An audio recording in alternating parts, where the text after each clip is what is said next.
Assalamualaikum warahmatullahi wabarakatuh. Selamat pagi. Perkenalkan, nama saya Agustinus dengan nomor peserta UKG 201500451 dan NIM 20016401990. Saya adalah mahasiswa BPD dalam jabatan kategori 1 gelombang 2 tahun 2022 program studi Bahasa Indonesia di LPTK Universitas Muhammadiyah Purwokerto.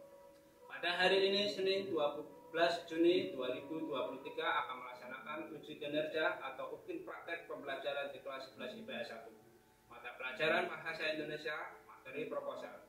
Saya mengajar di SMA Negeri 5 Semarang, Kecamatan Semarang Tengah, Kota Semarang, Provinsi Jawa Tengah. Terima kasih. Wassalamualaikum warahmatullahi wabarakatuh. Selamat pagi anak-anak. Bagaimana kabarnya? Alhamdulillah baik. Baik ya. Ya. Hari ini kita akan belajar tentang proposal.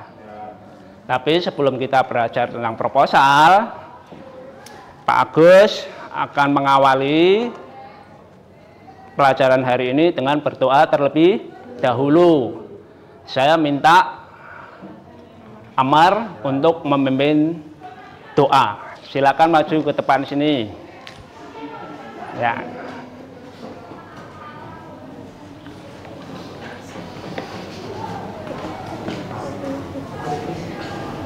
Menurut keyakinan agama masing-masing, berdoa mulai.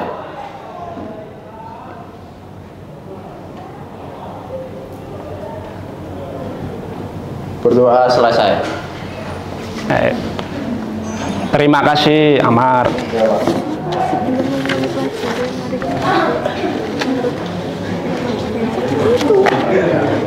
Baik.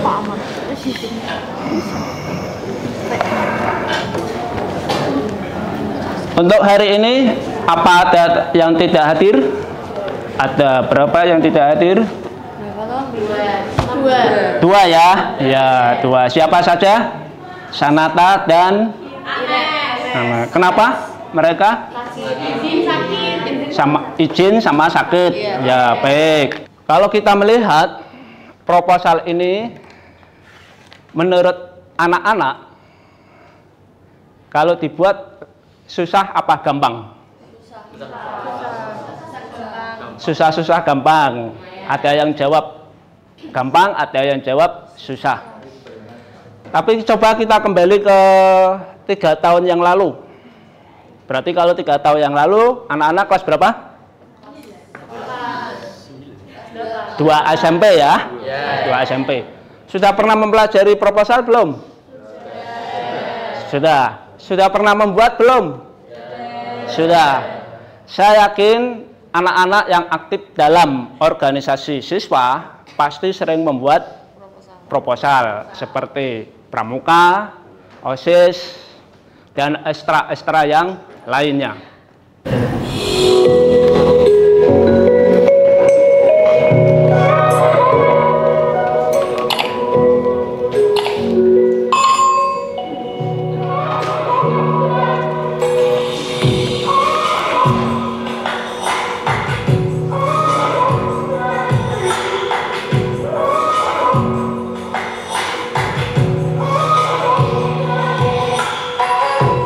Video motivasi yang saya ambil dari YouTube. Jadi kata-kata ini memotivasi saya. Dan sekarang ini usia Pak Agus sudah 43 tahun. Tentu banyak pelajaran yang berharga yang saya alami. Ya, pahit manisnya dalam kehidupan itu pasti ada.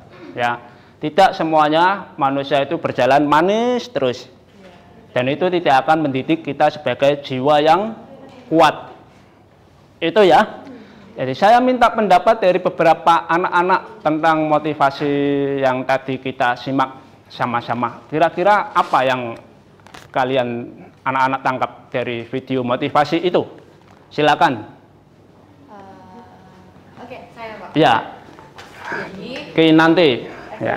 Jadi madep sana ya. Oke. Jadi hal yang saya dapat tadi Jadi kalau misalnya kita nggak mau belajar, kita harus merasakan pahitnya kebodohan dalam hidup kita. Jadi kalau misalnya kita sebagai siswa kan kita harus belajar untuk ulangan. Nah kalau misalnya kita nggak belajar, kita pasti akan dapatkan nilai jelek.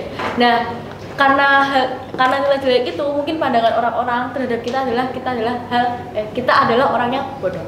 Jadi untuk siswa-siswa sekarang itu harus belajar untuk supaya orang-orang tidak menganggap kalian itu bodoh dan kalian memiliki prestasi yang tidak orang lain punya. Baik, tepuk tangan. Terima kasih. Lanjut, hari ini kita akan menjelaskan tentang tujuan dan manfaat pembelajaran. Nah, kelihatan ini? Kelihatan ya? Ya, baik. Dari pembelajaran ini, tapi sebelum saya menjelaskan tujuan dan manfaatnya, kita akan belajar tentang mengidentifikasikan informasi penting yang ada dalam proposal. Kita akan mengidentifikasikan satu, pengertian proposal, ya, kemudian tujuan, fungsi, dan kaidah kebahasaan proposal. Nanti kita akan pelajari sama-sama. Baik, kemudian yang kedua yaitu merancang sebuah proposal karya ilmiah dengan memperhatikan informasi dan tujuan. Baik, kita akan belajar membuat proposal dari LKPD yang sudah saya susun. Nanti akan saya kirim di grup WA. Rancangan, struktur, unsur-unsurnya sudah saya siapkan. Kalian nanti berdiskusi dengan teman-teman yang lain dalam satu kelompok untuk mengerjakan proposal tersebut. Baik ya. Jadi tugas ini nanti kita akan kerjakan sama-sama melalui laptop yang kalian sudah di bawah. Dan tugas ini nanti kita akan presentasikan, diskusikan sama-sama, baik itu kekurangannya maupun kelebihan dalam proses pembuatan proposal. Itu ya. Baik. Tapi sebelum kita melangkah lebih jauh, sebelum saya mengajarkan tentang pengertian, tujuan, manfaat, fungsi, dan kaidah kebahasaan, kita simak dulu videonya ya. Struktur penulisan proposal dapat bermacam-macam. Hal ini bergantung pada jenis kegiatan yang diusulkan. Dalam beberapa aspek, proposal penelitian memiliki beberapa perbedaan dengan proposal kegiatan kemasyarakatan. Namun, secara umum, berikut bagian-bagian yang sebaiknya ada di dalam proposal. Pertama, latar belakang. Dalam bagian ini, dikemukakan tentang kejadian, keadaan, atau hal yang melatar belakangi pentingnya melaksanakan suatu penelitian. Apabila kegiatan yang diusulkan itu berupa kegiatan kesehatan penduduk desa, yang kita kemukakan dalam latar belakang adalah tentang berjangkitnya penyakit menular dan sebagainya. Masalah dan tujuan. Secara rinci dan spesifik kita perlu menyebutkan masalah dan tujuan-tujuan kegiatan. Rumuskanlah tujuan-tujuan itu dengan rasional dan persuasif, sehingga yang membacanya akan tertarik pada tujuan-tujuan tersebut. 3. Ruang lingkup kegiatan. Kegiatan yang diusulkan harus dijelaskan batas-batasnya. Membatasi ruang lingkup persoalan kegiatan sekurang-kurangnya memberikan dua manfaat. Dapat lebih terlihat oleh pengusul dulu persoalan dari kegiatan yang akan dilakukannya. Bagi penerima usul, suatu deskripsi yang konkret dan jelas akan lebih mudah pula dilihat kebaikan dan kelemahannya. Baik pengusul maupun penerima usul, masing-masing akan menguji masalah itu dari ruang lingkup itu dan bahan-bahan literatur yang ada. Bagian proposal yang keempat, kerangka teoritis dan hipotesis. Dalam hal ini dikemukakan telaah terhadap teori atau hasil-hasil penelitian sebelumnya yang berkaitan dengan masalah yang dirumuskan. Telaah itu bisa berupa perbandingan, pengontrasan, dan peletakan teori-teori itu pada Teori-teori itu merupakan dasar argumentasi bagi pengusul dalam meneliti persoalan-persoalannya, sehingga diperoleh jawaban yang dapat diandalkan. Dari teori-teori yang dikemukakan itu, penerima usul bisa memahami bobot usulan itu, di samping dapat mengetahui pula penguasaan pengusul terhadap kegiatan yang diusulkannya. Bagian yang kelima, yakni metode. Pada bagian ini dikemukakan metode kegiatan yang akan dilaksanakan, termasuk teknik-teknik pengumpulan data. Dalam hubungan ini dapat disebutkan metode historis deskriptif ataupun eksperimental. Sementara itu dalam hal teknik pengumpulan data dapat disebutkan teknik angket atau kuesioner, wawancara, observasi, studi pustaka, atau tes. Dalam bagian ini harus juga dikemukakan rencana pengolahan data yang diperlukan. Melalui metode-metode yang digunakan, kegiatan yang direncanakan itu dapat dinilai oleh penerima usul, yakni apakah rencana itu akan diperoleh hasil yang memuaskan atau tidak. Semakin komprehensif metode yang diusulkan, penerima usul akan semakin yakin akan rencana kegiatan itu. Melalui gambaran metode itu dapat dinilai pula olehnya jumlah biaya yang perlu dikeluarkan. Pelaksanaan kegiatan. Salah satu faktor yang turut diperhitungkan oleh penerima proposal adalah susunan personalia dari badan yang menyampaikan proposal tersebut. Sebab itu, tuliskanlah personalia yang dapat diandalkan untuk mengerjakan pekerjaan yang diusulkan itu. Bila perlu, daftar personalia atau pelaksana kegiatan tersebut dilengkapi dengan pendidikan dan keahlian mereka. Apabila kegiatan itu berupa pengecatan jalan desa, tentunya yang dikemukakan adalah susunan kepanitiaannya, termasuk pihak-pihak yang bertanggung jawab terhadap kegiatan itu. Dalam proposal penelitian untuk penulisan skripsi, tesis atau disertasi, pelaksanaan kegiatan tidak perlu dikemukakan karena sudah jelas, yakni mahasiswa itu sendiri. Fasilitas. Untuk mengerjakan suatu pekerjaan diperlukan pula fasilitas-fasilitas tertentu.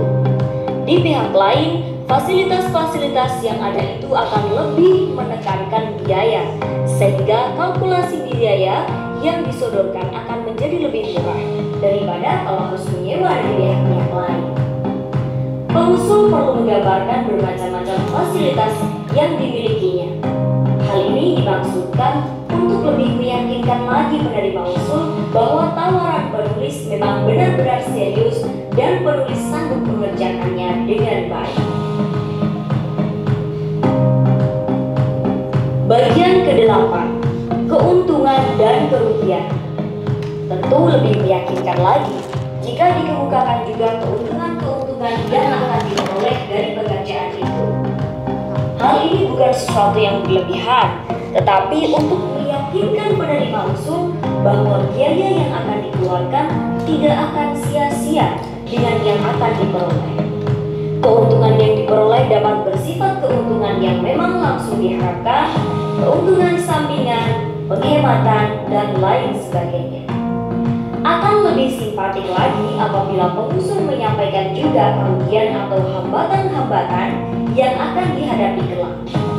Seringkali orang takut mengemukakan keburukan atau kekurangan sesuatu yang ditawarkan, takut kalau tawaran atau usulannya tidak diterima. Dalam jangka panjang, hal ini sebenarnya akan menguntungkan pihak pengusul itu sendiri. Badan yang akan memberi pekerjaan akan lebih percaya akan kejujuran pengusul yang dalam melaksanakan pekerjaannya itu. Selanjutnya bagian yang ke-9, yaitu lama waktu. Dalam proposal harus dijelaskan bahwa waktu pekerjaan itu akan diselesaikan. Bila pekerjaan itu terdiri atas tahap-tahap pekerjaan, maka tahap-tahap itu perlu diberikan dengan perincian waktu penyelesaiannya masing-masing. Dan yang ke-10, adalah pembiayaan. Biaya merupakan salah satu topik yang juga sangat diperhatikan penerima usul. Namun, bagi badan penerima usul yang baik reputasinya, kualitas pekerjaan merupakan hal yang lebih diutamakan. Bagaimanapun juga, perincian biaya harus benar-benar digarap dalam proposal ini, sehingga dapat meyakinkan penerima usul. Yang lebih diinginkan agar semua pos pembiayaan diberikan perinciannya tersendiri. Perincian itu dapat dibagi untuk upah, alat perlengkapan, belanja barang, biaya umum, dan lain sebagainya. Berikut ini contoh sistematika proposal. Yang pertama adalah latar belakang, kedua masalah dan tujuan, tiga ruang lingkup kegiatan yang meliputi objek dan jenis-jenis kegiatan, keempat kerangka teoritis dan hipotesis, 5. Metode, 6. Pelaksanaan kegiatan yang meliputi penanggung jawab dan susunan personalia, ketujuh. Fasilitas yang tersedia berupa sarana dan peralatan, 8. Keuntungan dan kerugian, 9. Lama waktu dan tempat pelaksanaan, 10. Anggaran biaya, 11. Daftar pustaka, dan yang terakhir adalah lampiran-lampiran. Berikut ini untuk sistematika proposal penelitian, yakni latar belakang masalah, perumusan masalah, tujuan penelitian, manfaat penelitian, landasan teori, metode penelitian, dan kerangka penulisan laporan. Dari video tadi yang kita simak sama-sama, kira-kira menjelaskan tentang apa saja? Yang pertama yaitu pengertian proposal. Yang kedua, jenis. yang ketiga, yang keras lagi,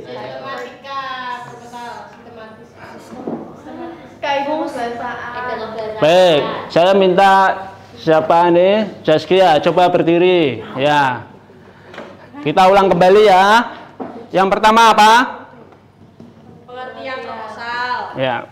Yang kedua itu ada kaidah kebahasaan. Ya. Ada manfaat proposal. Ya. Yang keempat bagian-bagian proposal. Ya. Yang kelima sistematika proposal. Proposal. Yang keenam Yang jenis terakhir. proposal. Ya, tepuk tangan. LKPD akan saya kirimkan di grup, kalian buka.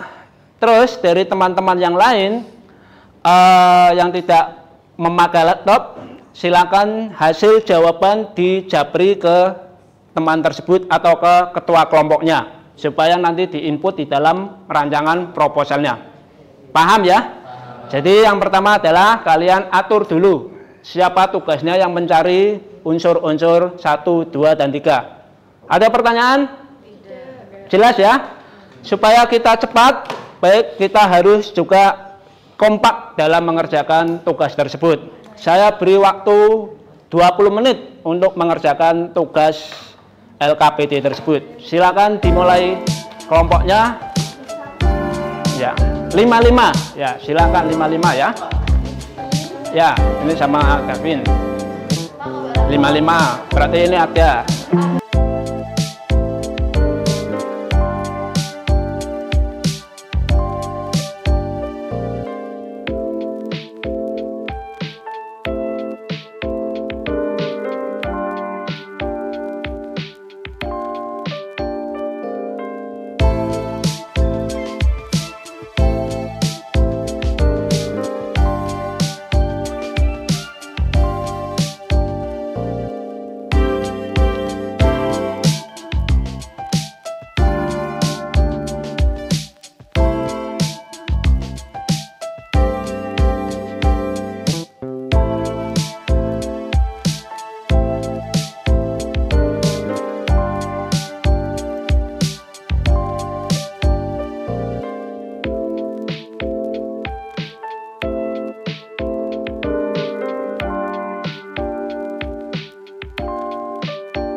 Baik, karena semuanya sudah selesai, saatnya kita menguji hasil untuk presentasi ke depan. Kelompok mana dulu yang mau mempresentasikan? Kelompok 3 silakan. Kelompok 3 silakan. Bawah sini.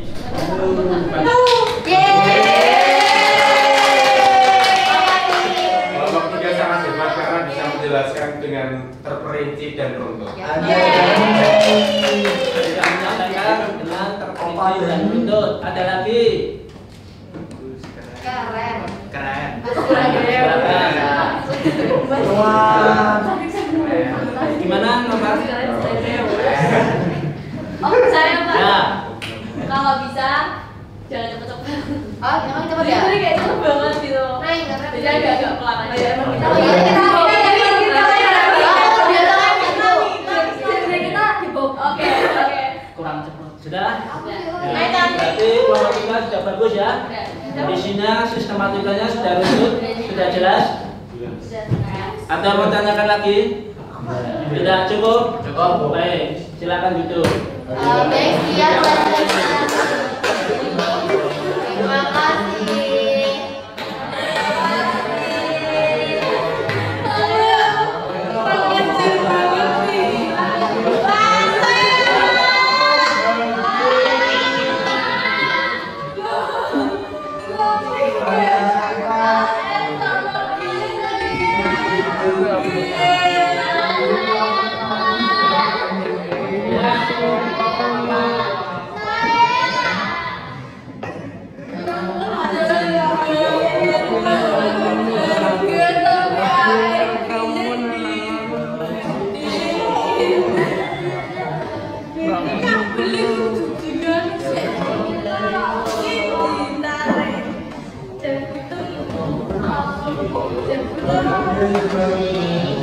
Baik, mohon perhatian sebentar.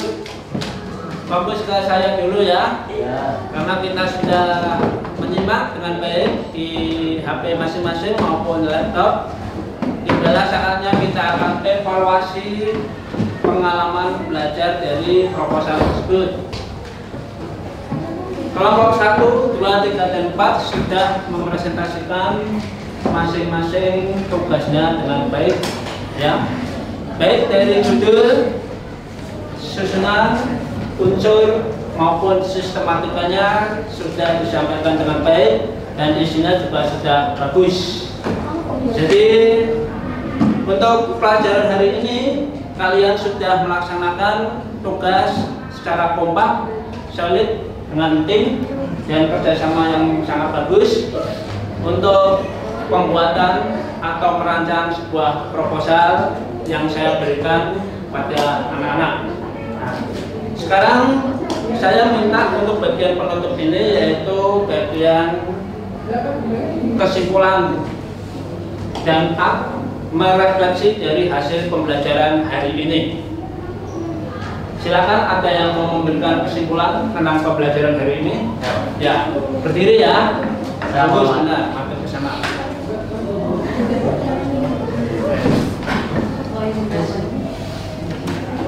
Ya, silakan.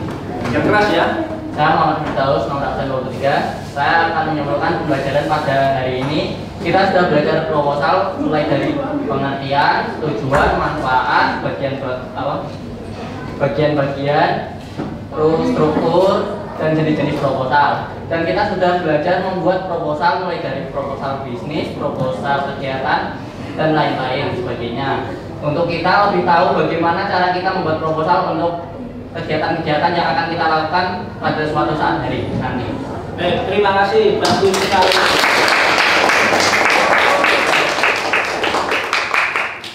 Jadi itu tanggapan dari Firdaus ya, bahwa Firdaus sudah belajar secara menyeluruh dari materi proposal tersebut. Sekarang saya minta refleksi dari pembelajaran hari ini. Refleksi itu adalah tentang pengalaman kalian, bagaimana kalian dalam presentasi tadi. Ya, silakan. Pengalaman, oke. Pengalaman session kan yang 3 Dahab. Di sini saya izin menanggapi Agus. Jadi untuk refleksi hari ini, untuk presentasi di depan itu adalah hal yang baik karena memacu siswa untuk berani untuk berbicara di depan dan mempresentasikan apa yang telah dia buat. Jadi walaupun sebisa apapun dia mengetik atau menulis secara indah, tapi kalau misalnya dia tidak berhasil mempresentasikan hal itu tidak cukup. Jadi itu adalah hal yang bagus. Terima kasih. Terima kasih.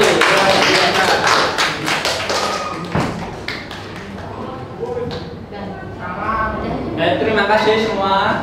Jadi hari ini kita akan akhiri karena semuanya sudah memahami, mendalami materi yang saya berikan, yaitu proposal dan merancang proposal. Tadi sudah kita dengar tanggapan kesimpulan dari Firdaus dan hasil refleksi juga dari Kinanti bahwa proposal ini sangat penting sekali untuk kita dalam memasuki dunia kerja. Tapi ini juga nanti kalian setelah masuk dalam mahasiswa, kalian akan lebih banyak lagi untuk membuat sebuah proposal, ya. Karena mahasiswa itu kan dunianya sudah mau masuk ke tahap dunia kerja, gitu ya. Dan hari ini saya akhiri karena kalian sudah mengikuti pembelajaran proposal dan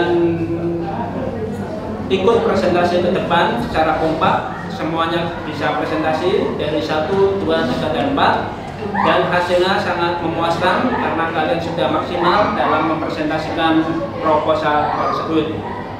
Baik, saya minta Noval untuk maju ke depan menutup doa sama-sama.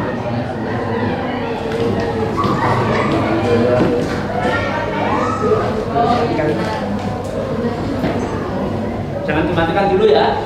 Ya. Oke, sebelum mengakhiri pembelajaran hari ini, lebih baiknya kita berdoa menurut agama masing-masing. Berdoa mulai.